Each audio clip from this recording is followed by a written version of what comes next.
Hello everyone, I am नवीन कुमार। और आपने एक कंपनी है जिसका नाम सुना ही होगा, ज्योति सीएनसी। तो वो जैसा काम करती है वही सिमिलर सा काम करने वाली एक दूसरी कंपनी है, उसका आईपीओ आ रहा है लोहिया कोर्प।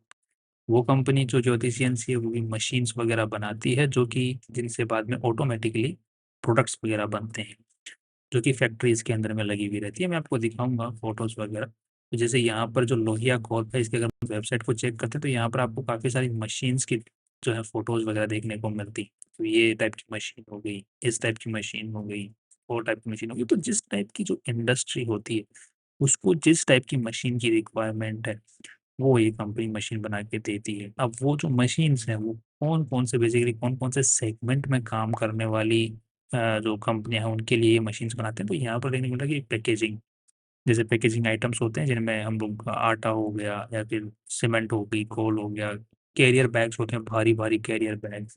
उनमें जो आइटम यूज होता है, जो मटेरियल यूज होता है, राइट। तो वो जो मटेरियल बनाने वाली जो धागा यूज होता है, धागे को बनाने बुनने वाली, फिर उस धागे को बना करके कोई पूरा कपड़ा बना देने वाली जो प्लास्टिक का कपड़ा होता है, फिर तिरपाल तिरपाल बनता है उससे, मशीन ये कंपनी बनाती है। इसी तरीके से कंपनी ये मशीन से बनाती है, जो कि ये जो हरा वाला जो मटेरियल है, तारपोलिन बनाने वाली मशीन, इसी के साथ जियोटेक्स, ये जो पॉन्ड लाइनर बनाने वाली मशीन, राइट। तो और या फिर जो रस्सियां होती हैं वो बनाने वाली मशीन, ये कंपनी इस टाइप की मशीन्स बनाती है। इस कंपनी का आईपीओ आ रहा है, जो कि 23 जुलाई से 27 जुलाई के बीच में खुलने वाला है। 425 का इन्होंने प्राइस सेट किया है। 4500 करोड़ रुपीस की इन्होंने वैल्यू लगाई है। 1100 करोड़ रुपीस की ये प्राइस पैसा उठा रहे हैं मार्केट से। और जो प्रमोटर्स हैं उनके पास में आफ्टर दी आईपीओ 75% मालिक रह जाने वाला है। Everything is looking cool till here. अब कंपनी के पास में एक भी पैसा नहीं जा रहा है। कंपनी के प्रमोटर्स और इनिशियल शेयर होल्डर्स हैं, वो अपना स्टेक बेच रहे हैं यहाँ पर। तो सारा पैसा प्रमोटर्स की और इनिशियल शेयर होल्डर्स की जेब में जा रहा है ना। अब इस कंपनी को क्या वैल्यू मिल सकती है या नहीं, तो मोस्टली जो सबसे बेस्ट तरीका हमारे पास में है कि ये जो काम कंपनी करती है उससे सिमिलर से दूसरी कंपनियां हमें मार्केट में लिस्टेड है, उनके साथ में हम कंपैरिजन सीधा करके देख सकते हैं। बट उससे पहले हम थोड़ा सा कंपनी के बारे में डिटेल में देख लेते हैं। कंपनी ने अच्छे खासे आज के दिन ट्रेडमार्क्स और पेटेंट्स जो है वो रजिस्टर करवा रखे हैं। इसके अलावा कंपनी के पास में काफ़ी सारी ऐसी प्रॉपर्टी हैं जो कि एज ए मैन्युफैक्चरिंग है, जो है अब है या फिर फैसिलिटीज़ हैं, फैक्ट्री सेटअप है, वो लीज पर भी है, ओन भी मोस्टली लीज पर हैं। और वो भी काफ़ी लॉन्ग टर्म के लीज पे हैं, जिनको हम लोग यहाँ पर देख सकते हैं। और ये इनके फैक्ट्री और वेयर हाउस के जो प्लेसेस हैं उनको भी हम लोग देख सकते हैं, राइट। तो कंपनियां काम ही ऐसा है कि फैक्ट्रियां मतलब जो मशीनरी है वो बनाती है। तो कंपनी के टॉप 10 कस्टमर से 12% रेवेन्यू आ रहा है। तो बिकॉज एक कस्टमर के साथ में रेगुलर टाई अप नहीं रहता, बिकॉज मशीनरी बेच दी, अब उसका काम चल रहा है सालों तक, फिर दूसरी मशीनरी कहीं और बेचेंगे। तो ये तो टॉप 10 12 12 इससे कोई ज़्यादा फर्क नहीं पड़ने वाला, बिकॉज ये इस कंपनी से स्पेसिफिक है भी नहीं, ये वाला जो पैरामीटर है, राइट, जो हमने टॉप 10 कस्टमर वाला देगा। नेक्स्ट, कंपनी की दो जो फैसिलिटीज़ हैं वो एक तो यूएसए में और एक इटली में भी देखने को मिल रही है, फॉरेन लैंड के ऊपर भी है। वहाँ पर जो फैसिलिटीज़ हैं वो वहाँ की कंपनी को एक्वायर किया था यूएसए वाली को, और एक बाद में एक जॉइंट वेंचर बना लिया था इटली के अंदर में, उसकी वजह से काइंड ऑफ जॉइंट वेंचर इसको बोल सकते हैं इटली वाले को, काइंड ऑफ इंडियन भाषा में। ये कुछ मशीनरीज की फोटो आप लोग यहाँ पर देख सकते हैं जो कंपनी बनाती है आज के दिन। कंपनी का माल इंडिया के बाहर भी अच्छा खासा बिकता है आज के दिन। तो लगभग 40% रेवेन्यू इस साल इंडिया के बाहर से आया है। अब इस कंपनी की थोड़ा सा हिस्ट्री की बात करते हैं तो ये कंपनी 2023 में ही बनी है। अब यहाँ पे एक्चुअली जो कंपनी है बहुत पुरानी चलती हुई आ रही है, जिसको हम लोग यहाँ पर देखने को मिल रहा है कि 1981 से ये बिजनेस चलता हुआ आ रहा है, जो कि Lohia star line private limited नाम से। बाद में क्या हुआ कि इन्होंने 2023 के अंदर में एक नई कंपनी शुरू की, और बाद में जो मेन जिसका यहाँ पर जो आज के हम नाम देख रहे हैं, 2023 में उन्होंने कानपुर पैकेजिंग मशीन्स लिमिटेड ये कंपनी चालू की, नई बनाई। फिर क्या किया इन्होंने, जो बिजनेस था, जो पुरानी जो कंपनी चलती आ रही थी उसका जो मेन बिजनेस था इस कंपनी के नाम कर दिया। और जो सब्सिडरीज थी जो मेन इस पर्टिकुलर मशीनरी मैन्युफैक्चरिंग से रिलेटेड जो सब्सिडरीज वगैरह थी जो फॉरेन में भी हैं, वो इस कंपनी के नाम कर दी और एक अट्रैक्टिव कंपनी बना दी। अब ऐसा क्यों किया गया, यूजुअली ऐसा कॉर्पोरेट क्लीनअप बोलते हैं इसको। अब मेरे को तो ये समझ में आ रहा है कि एक कॉर्पोरेट क्लीनअप था। तो इसका क्यों करते हैं, बिकॉज कई बार क्या होती है बहुत पुराने बिजनेसेस होते हैं वो एक बिजनेस नहीं कर रहे होते, वो बहुत सारे अलग अलग टाइप के बिजनेसेस कर रहे होते हैं।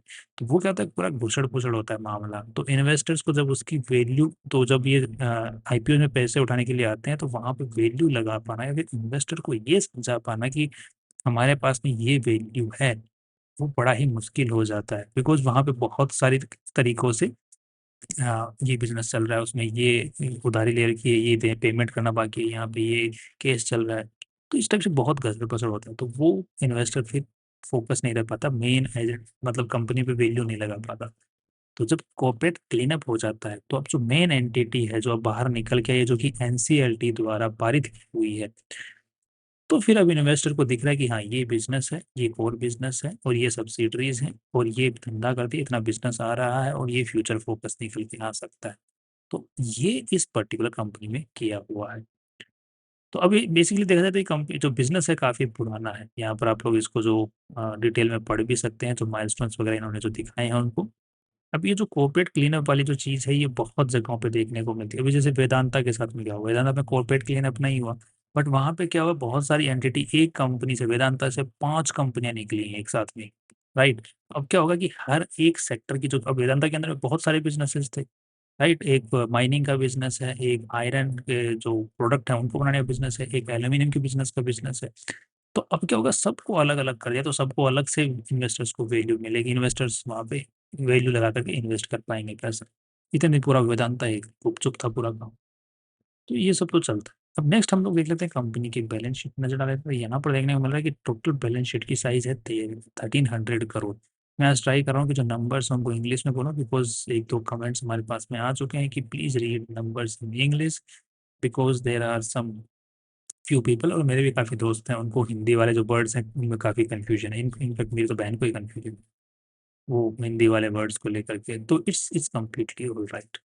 सो I am trying to read words in जो no numbers in English, but मैं कभी भूल जाता हूँ भाई, इसको मुश्किल पड़ रहा है।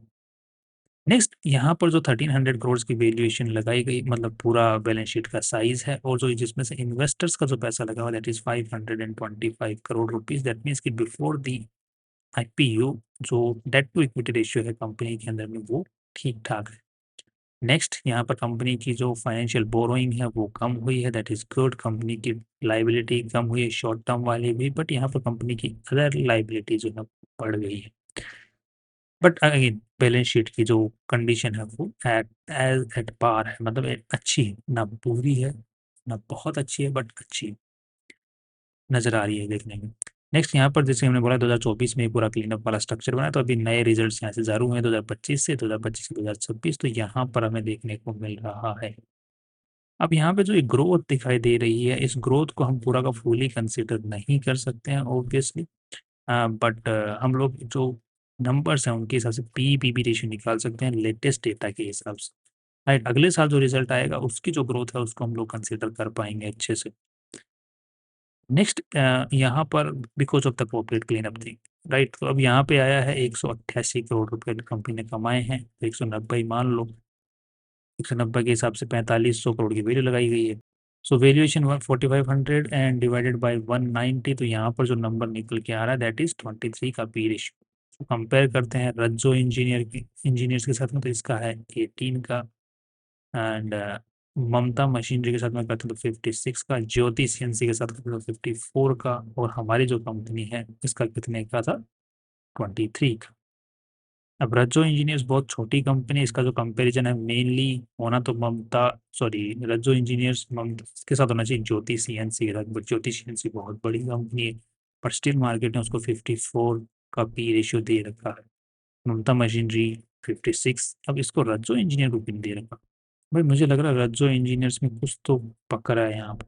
अगर आप चाहते हैं कि इसके ऊपर में एक अलग से रिसर्च की जाए पूरी कंपनी पे, तो आप कमेंट सेक्शन में कमेंट बता दें, सो दैट हमारे पास मैसेज पहुंचे कि you want the research on this company, तो हम उस पर डेफिनेटली करेंगे रिसर्च। एंड यहाँ पर दूसरा, अगर हम लोग ममता और ज्योति सीएनसी के हिसाब से देखते हैं, तो यहाँ पर वैल्यू आ रही है, जो कि हमें यहाँ पे लिस्टिंग गेन की तरफ इशारा कर रही है। दूसरी, हम लोग पीबी रेशियो वाइज भी वैल्यू देख लेते हैं, तो यहाँ पर पीबी रेशियो वाइज तो नेटवर्थ कंपनी की आज के दिन लगभग हमने अभी तो देखी थी 525 करोड़ रुपए की कंपनी का टोटल इक्विटी है, वैल्यू जो लगाई गई है दैट इज अराउंड 4500। तो यहाँ पर 9 का पीबी रेशियो निकल के आता है लगभग लगभग, जो कि कंपेरेटिवली यहाँ पे इसका 5 का है, ज्योति सीएनसी का यहाँ पे 9 का देखने को मिल रहा है। तो पीबी रेशियो वाइज वैल्यू ठीक ठाक है, पी रेशियो वाइज जरूर यहाँ पर थोड़ी बहुत वैल्यू छोड़ी है। उस रज्जो इंजीनियर के हिसाब से देखा जाए तो रज्जो इंजीनियर्स के साथ बहुत जाती हो रही है, बट पता नहीं इस रज्जो के साथ क्या हो गया। नेक्स्ट फाइनल व्यू बनाने से पहले एक चीज और देख लेते हैं, that is the operating profit margins. इस कंपनी का जो आईपीओ लेके आ रही है इसका 20% का ऑपरेटिंग प्रॉफिट मार्जिन है, जबकि ममता मशीनरी का यहाँ पर देखने को मिल रहा है लेटेस्ट डेटा के हिसाब से 10% का, और इसका भी यूजुअली 10-20, इसका तो बड़ा ही पटांग नजर आ रहा है। इसका देखने को मिल रहा है लेटेस्ट डेटा के हिसाब से 25% का, और रज्जो इंजीनियर्स के हिसाब से देखने को मिल रहा है कि 18-20 के आसपास का, जो कि भी पहुंच रहा है 18-20% के आसपास में। सो फाइनल व्यू के हिसाब से यस, इस कंपनी को जो वैल्यू है जितनी मिलनी चाहिए उसके हिसाब से थोड़ा सा यहाँ पे लिस्टिंग गेन जरूर नजर आ रहा है। अब देख लेते हैं हवा किस तरफ बनाई जा रही है।